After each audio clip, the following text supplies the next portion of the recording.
Hi, in this video, I want to teach the easiest way how to write a chemical formula of a compound.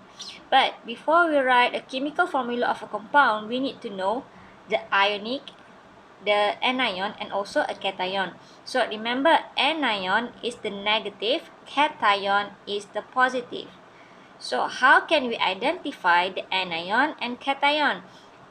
When you look at here, we have a periodic tables. So from the periodic table itself, we can identify the anion, the ion, positive ion, and the negative ion. So how? Let's look at here. If we have an element, the metal, from group 1, element from a group 1, so that means the charge will be positive 1.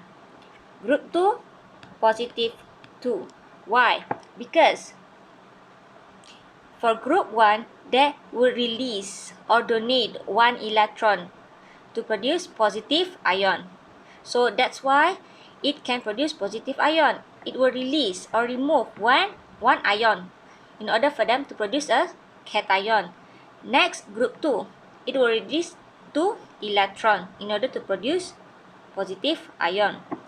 We're not going to touch the transition metal, and then let's go to this one. Group 13 will be positive 3.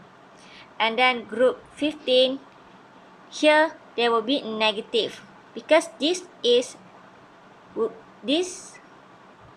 non-metal. So non-metal can receive electron in order for it to be stable. So when they receive an electron, that means there will be a negative ion. For example, like nitrogen will be negative 3. Oxygen, this one, it will be negative 2. So that means the valence electron is 6. So these atoms need 2 more electrons for them to be stable. So the charge will be negative 2. For group 17, it will be negative 1. So that means you already can identify the charge for the element. For group 1, positive 1. Group 2, positive 2. Group 13, positive 3. Group 15, negative 3. Group 16, negative 2. Group 17 is negative 1. So for example, if the questions ask you to write the chemical formula for sodium oxide. So for example, they ask you to write the chemical formula for sodium oxide. Sodium oxide. So that's mean, where is the sodium? Sodium is in group 1, so that's mean the charge for sodium is Na plus. And oxide in group 16, so that's mean the atom need 2 electron in order to be stable. So that's mean the oxide is the oxygen 2 negative. So to write the chemical formula of a compound, so a compound is a neutral, so that means the charge need to be balanced. So for here, how can we balance this one? It's either we multiply this with 2. So you will get sodium Na2O. So this is the chemical formula for sodium oxide. Or the easiest way is you just do like this. We have Na2 plus and also O2 negative. Okay, Na2 plus, sorry. So Na plus and O2 negative. What can we do is we just switch the positions. So what we get is Na2O. Okay, got it? So we switch the positions. In other example, the easiest one is, for example, they ask you to find the chemical formula for aluminium oxide. Okay, so let's erase this one first.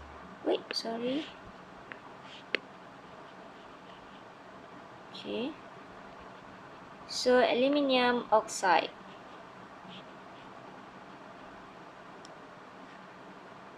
So aluminium oxide.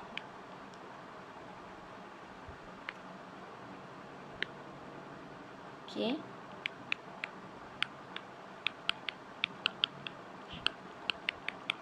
Aluminium oxide. So aluminium is group 13, so the charge for aluminium is Al3 plus. And then for oxide, we have O2 minus. So how can we write the chemical formula for this compound?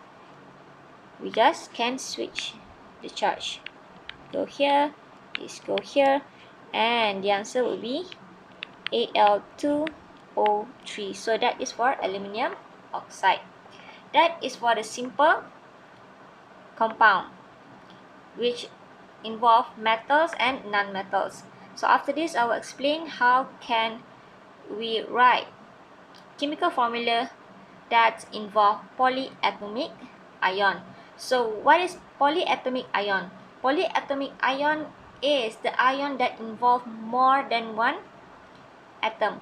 For example, so let's erase this one first.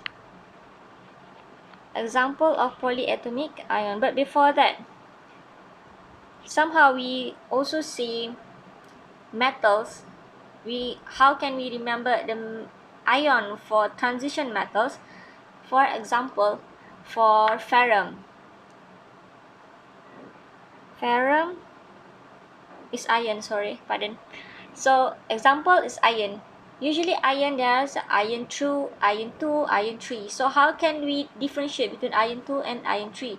The charge. So actually, if the right is iron 2, for example like this one, iron 2 means the charge is Fe2 plus. If right is iron 3, so that means this is iron 3 plus.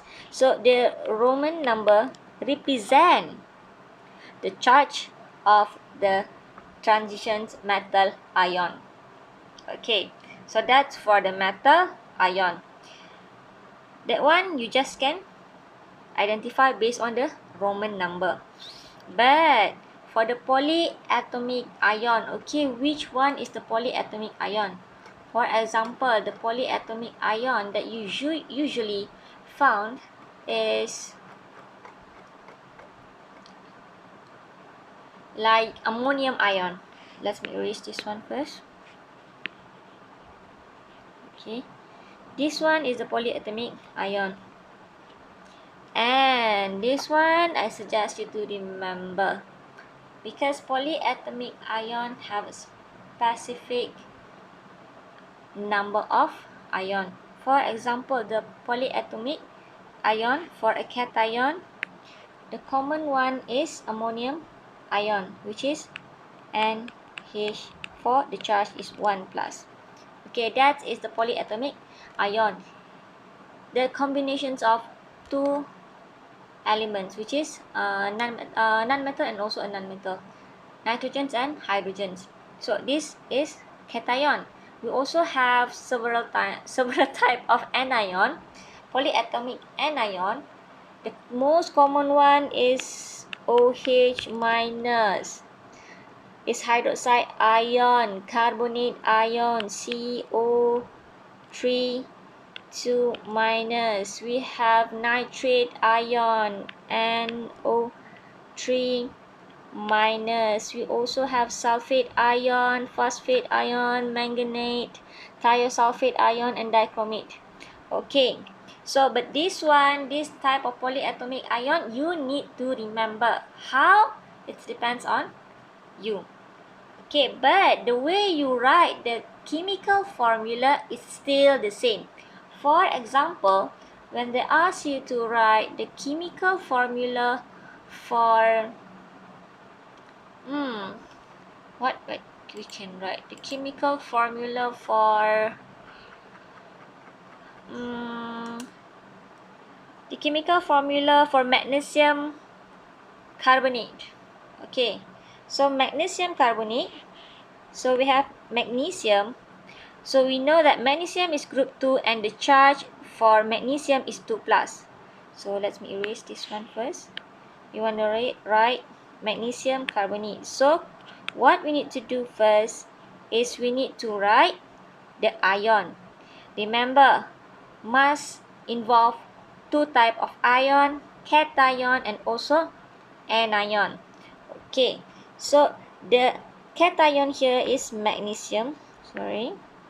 It's magnesium 2 plus, and our cation is magnesium carbonate. Okay, so we want to write magnesium carbonate. So it's CO3 2 minus. Okay, but for this one, if you can see the charge is the same, so that means you don't have to do anything. When the charge is the same, so that means it's balanced. When it's balanced, you just can write it like this, MgCO3, because the charge is the same. The main aim with multiple or cross is just to make the charge the same for both cation and anion. But if the charge is already the same, we don't have to multiple to something. So we just write it like this. Okay, I think that's it for this video. See you in my next video. So thank you for listening. Bye. Don't forget to like and subscribe. Bye.